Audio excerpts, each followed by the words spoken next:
Now, it's Blood Cancer Awareness Month, and this September, 2,500 people in the UK will be diagnosed with the disease. Charities say not nearly enough people know the symptoms or that a blood stem cell donation could save somebody's life. Well, here in the studio, former Love Island contestant and campaigner Rosie Williams and Lisa Nugent, who's from blood cancer charity DKMS.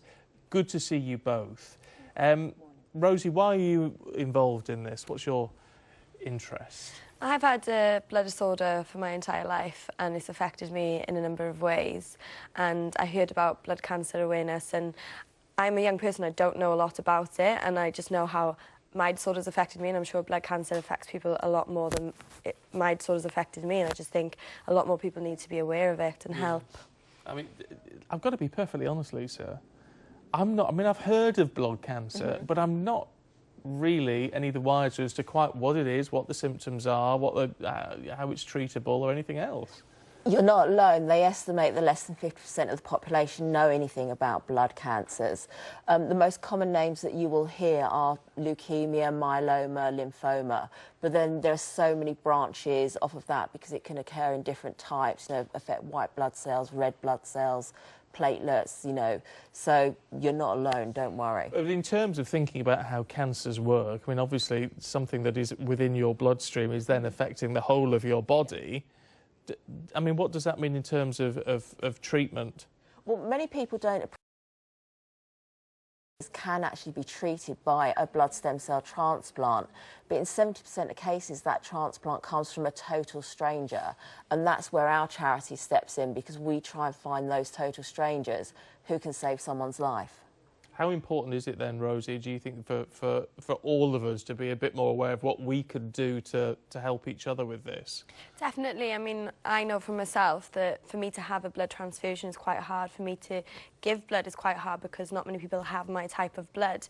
And that would be the same for a lot of people with blood cancer. And as you said, it spreads around your entire body. And if you can help by just giving a stem cell donor, then, yeah, that's just amazing. How does stem cell donation work, Lisa? Okay.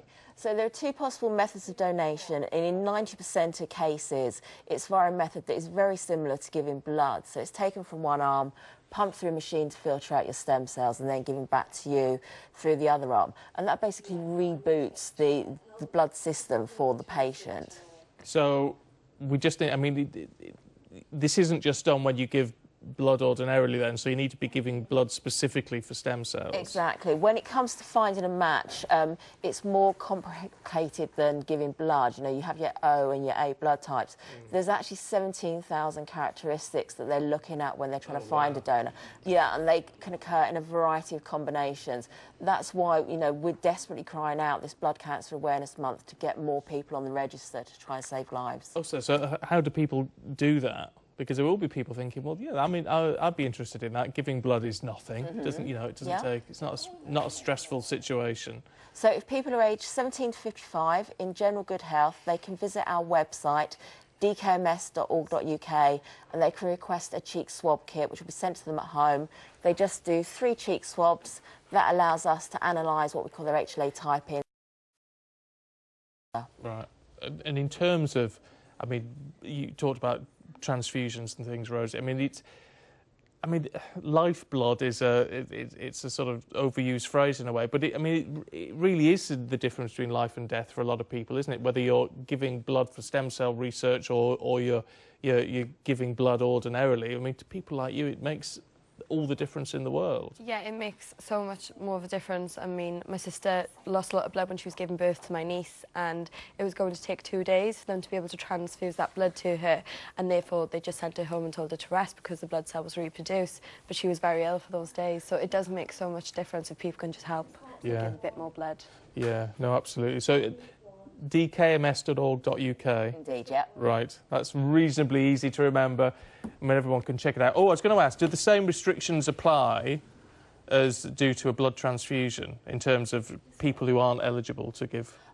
We say in general good health, if people do have any medical issues themselves, but just check out our website. There's information there on when you can and can't register. OK, lovely. Thank you both very much indeed. Good to talk to you.